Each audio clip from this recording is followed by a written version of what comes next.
और दोस्तों, कैसे हो आप सब लोग? उम्मीद करता हूँ ठीक हो गए। जब इजराइल पे हमास ने हमला किया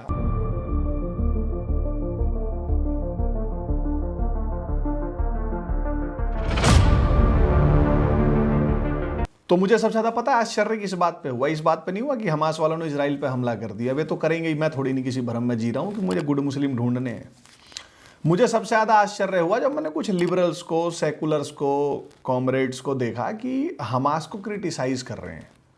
जैसे उन्होंने लिखा कि इतना ब्रूटल, इतना क्रूअल, ये गलत है, ये नहीं होना चाहिए, हमें पीस मेंटेन करना चाहिए। और ये इनकी मजबूरी थी, क्योंकि हमास ने जो इजराइल में किया है वो 1948 के बाद इजराइल में हुआ सबसे बड़ा हमला है। इतने लोग इजराइल के कभी नहीं मरे थे जितने अब इस वाले 2023 में हमास के हमले में मरे। तो इन्होंने एक आध दिन तो जब लगा कि अगर नहीं करेंगे तो लोग इन्हें पेल देंगे, तो इन्होंने हमास को थोड़ा सा सटल तरीके से क्रिटिसाइज किया। फिर इनकी नाइट शिफ्ट शुरू हो गई।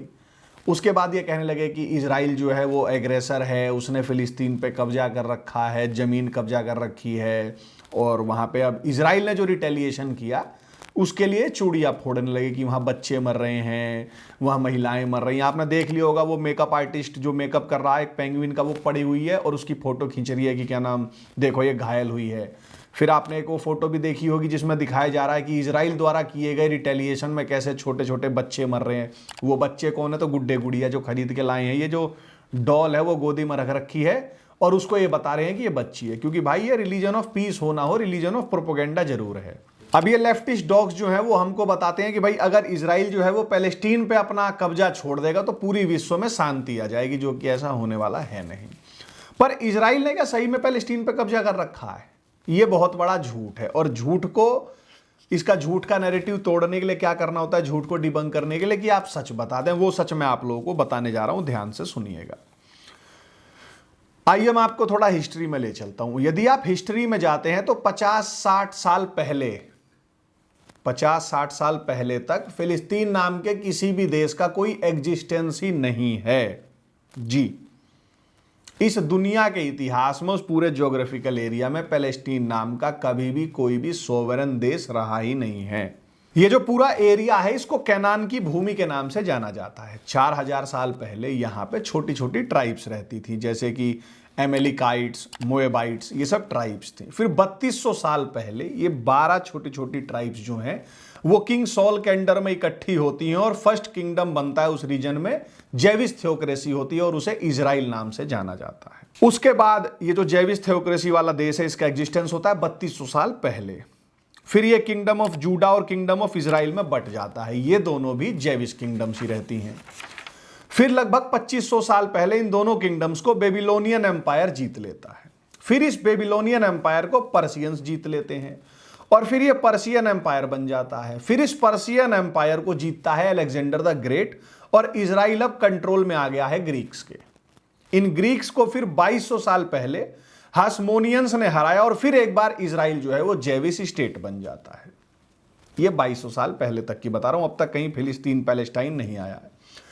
फिर हास्मोनियंस को रोमन्स ने हरा दिया। फिर इजराइल कई सारी किंगडम्स के कंट्रोल में रहता है हिस्ट्री में, जैसे बाइजनाइट, सैसनिड, उमैयद, फ्रैंकिश, क्रिश्चियन और मामलुक डायनेस्टी, जिसने 13 से 16 सेंचुरी तक इस एरिया पर रूल किया। और यह पहली मुस्लिम डायनेस्टी थी जब इजराइल में किसी मुस्लिम डायनेस्टी का शासन होता है, कोई मुस्लिम गवर्नमेंट का एग्जिस्टेंस है पूरी हिस्ट्री में।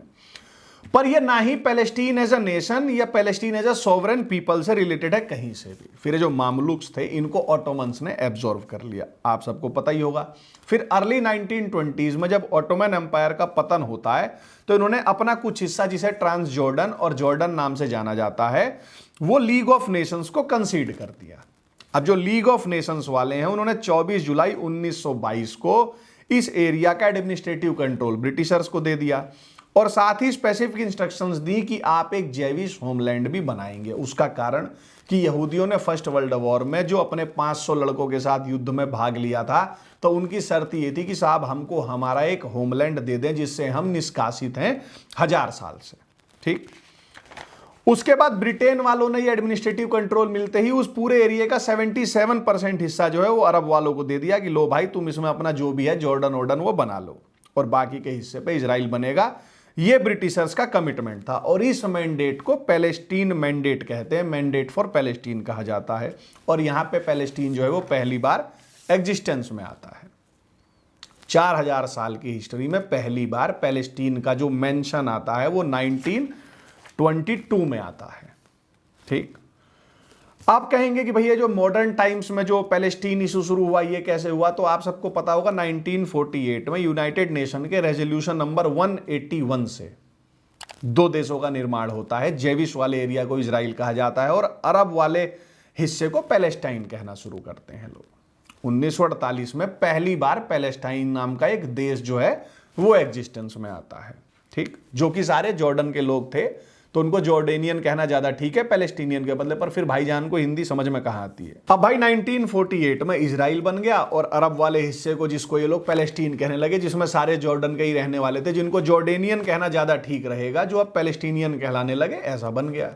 अब भाई ये चाहते तो शांति से रह लेते कायदे से, पर शांति इनके समझ में कहां आती और कायदा तो ये मानती नहीं है। भाई लातों के भूत बातों से मानते कहां है। खैर, इजराइल 1948 में बना और इजराइल के बनते के साथ ही कई सारे अरब देशों ने मिलकर इजराइल पे हमला कर दिया। कौन कौन से देश थे? Egypt, Transjordan, Iraq, Syria, Lebanon, Saudi Arabia, Yemen. इन्होंने 1948 में इजराइल पे हमला कर दिया। इजराइल बिल्कुल इन्फेंसी में था, एक देश जो बना था, और इन्होंने हमला करने के बाद इजराइल के दो हिस्से, इजिप्ट ने गाजा और जॉर्डन ने जूडिया और समारिया वाले पे कब्जा कर लिया। और 1948 में जो पहला ऑक्यूपेशन इजराइल के लैंड पे इन ज़ॉम्बी देशों ने किया, उसके बाद अगले 15 सालों तक ये रुके नहीं, ये बार बार इजराइल पे हमला करते रहे। पर इजराइल जो है वो मजबूत होने लगा था और इसने अपना नेशनहुड जो उसको सक्सेसफुली डिफेंड किया। इजराइल अपना नेशनहुड डिफेंड कर लेता था छोटा सा देश, तो इनकी भद पिटती थी। भद के साथ साथ ये होने लगा कि जो वर्ल्ड मीडिया है उसमें इन ज़ॉम्बी देशों का परसेप्शन एज अ बुली हो गया। अब भाईजान क्या करे, तो मैंने आपको बताया था कि ये रिलीजन ऑफ प्रोपोगेंडा भी है। तो अपने इस बुली के परसेप्शन को ठीक करने के लिए क्या करें, तो इन्होंने एक पीआर फर्म हायर करी जी। उस पीआर कंपनी वाले जॉर्ज एंडरसन की सलाह पे 28 मई 1964 को पैलेस्टीनियन लिबरेशन ऑर्गेनाइजेशन की स्थापना होती है और पैलेस्टीनियन कॉज का जन्म होता है मॉडर्न हिस्ट्री में, क्योंकि एंशिएंट में तो ये थे ही नहीं। फिर आप सबको पता होगा कि भाई 1967 में एक 6 डेज वॉर हुआ था। इसमें फिर ज़ॉम्बी देशों ने इजराइल पे हमला कर दिया था। हमला करने वाले देश कौन कौन थे? Egypt, Syria, Jordan, Iraq, Saudi Arabia, Kuwait, Lebanon और हमारा पड़ोसी मुल्क जिसके साथ हम क्रिकेट खेलते हैं, इस्लामिक रिपब्लिक ऑफ पाकिस्तान। पर इजराइल ने जो है काफी तरक्की कर ली थी और अब वो काफी मजबूत हो चुका था, इसलिए इजराइल अकेले ने, ये जैसे कातिया के 7 भाई थे, 7 को एक साथ मारूंगा, ऐसे ही इन 7-8 ज़ॉम्बी देशों को एक साथ मारा और इन्हें पेल दिया बुरी तरह। 6 दिन में युद्ध समाप्त हो गया। और युद्ध ही समाप्त नहीं हो गया, इजराइल के ऊपर जो इन लोगों ने इलीगल ऑक्यूपेशन किया था 1948 में, इजराइल ने अपना वो वाला हिस्सा भी इनसे मुक्त करा लिया। गाजा, सिनाई, गोलन हाइट्स और वेस्ट बैंक छीन लिया वापिस अपना, जो इजराइल से छीन गया था 1948 में। ठीक, इसके बाद जो पैलेस्टीनियन विक्टिम्स हैं वो और ज्यादा पॉपुलर हो गए वर्ल्ड मीडिया में। नैरेटिव चलने लगा कि इजराइल ने पैलेस्टीनियन लैंड को ऑक्यूपाई कर रखा है।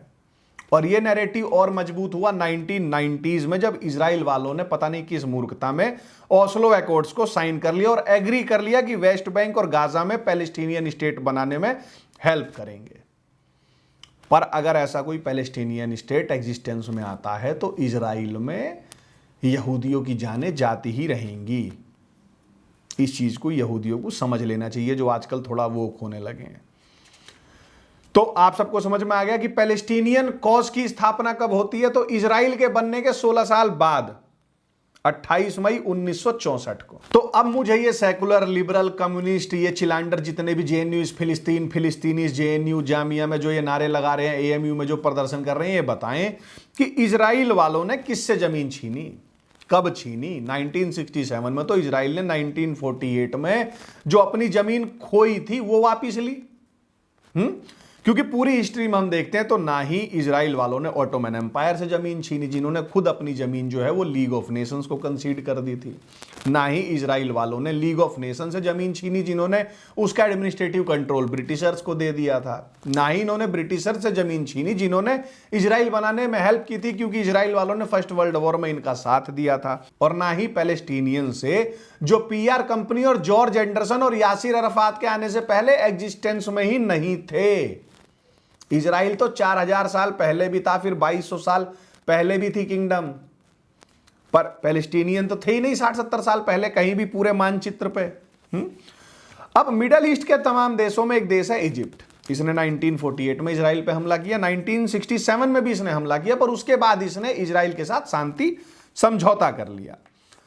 पर जो 1960 में फिलिस्तीन बनता है, ये पीआर वालों की एडवाइस पे, ये अपनी टेरिटरी जॉर्डन रिवर से लेके मेडिटेरेनियन सी तक की बताता है और इजराइल को अपना एज अ नेबर भी एक्सेप्ट नहीं करता है। यही नहीं, मिडल ईस्ट के बहुत सारे देश 2023 में अपने स्कूलों में जो उनके बच्चों को मानचित्र पढ़ाए जाते हैं, उस मैप में इजराइल नाम का कोई देश एग्जिस्ट करता है, ये पढ़ाते तक नहीं है। तो अब बताएं कौन चाह रहा है एनहिलेशन, ऑब्लिटरेशन, कौन एग्जिस्टेंस को डिनाई कर रहा है? भाई एक बार को चलो तुम्हारे कहने पे मान भी ली कि थोड़ा बहुत हिस्सा इजराइल वालों ने अगर फिलिस्तीन का ले रखा है, पर इजराइल नाम का देश तो एग्जिस्ट कर रहा है।